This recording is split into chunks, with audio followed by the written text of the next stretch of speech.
When you are finished setting up all of your patterns, and you've got your silhouette or your actual contour, you've got your spaces divided and you have it filled, you're going to begin several different steps. You're going to have one area where you're going to be doing value. You're going to be doing blending to create that value. And you're going to be adding a new term to that, which is gradation. You also have to pick your color scheme in order to practice to do the same type of gradation with your color. In your sketchbooks, remember, I gave you a list of the basic color schemes that you can use.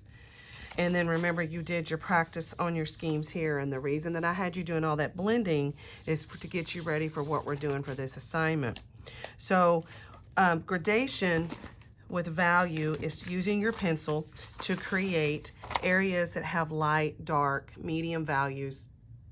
And you do that, and you can create more depth or form with that. You can also do just straight value where you're doing your blending, but I want you to have some gradation on there with both your color and your pencil. And you'll pick your sections where you wish to do that. And if you're doing just basic blending, that's fine. To do gradation, you're going to lay in your value. Keep it dark on the edges, light in the middle, and then you're going to blend it with your blending stump to make those look smooth and even together.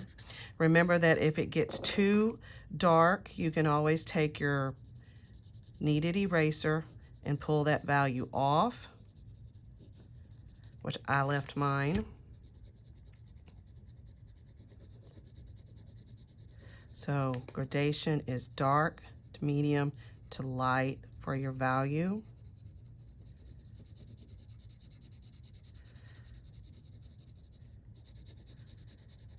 And then you blend. And then again, if it's too dark, then you just take your kneaded eraser and you just pull that value up.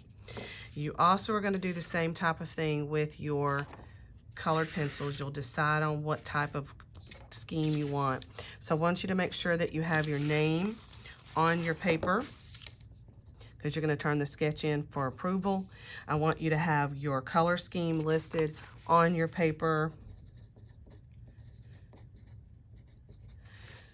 And then if you want to go ahead and list your colors, let's say that they're, because you remember, like if you had your warm colors, you had 5.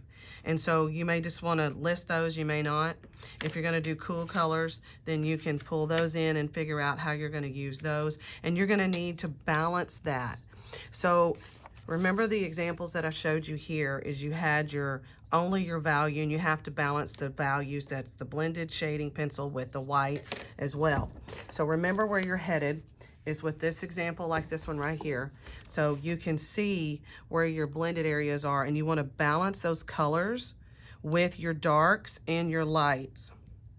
And you want to be sure to do that. So you can see that there's a color section, shading, color, shading, color, shading, color, shading. And that's the way you're going to need to set it up on your sketch in order to make sure that when you get it on your big paper that it's nice and balanced. And you're going to do the same type of thing. So like you see here, they use the warm color pattern, but they're choosing only 2 colors here. And you can do the same type of thing. Over here, again, warm colors, and you have the red with yellow. Here you have yellow with red again, and some orange mixed in. And so that's what you're going to do. If you want to use 2 colors, 3 is usually better. So let me do that real quick, where you can have your 2 values that are on your paper, and you can create the same type of gradation where it's dark on the edge and lighter in the middle. Same thing again, dark on the edge,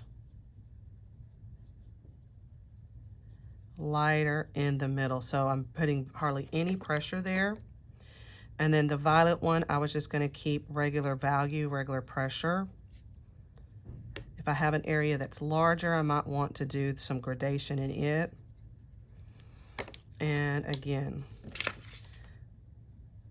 dark, very little pressure, light.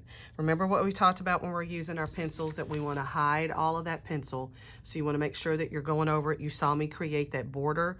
That is just something that you need to be in the habit of doing, to be able to hide the things that you don't want to see and make your color be your priority. So again, you see that I'm doing that. So you're going to be doing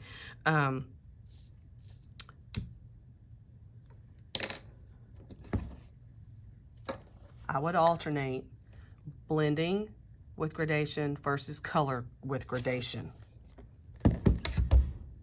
Bring it up for approval.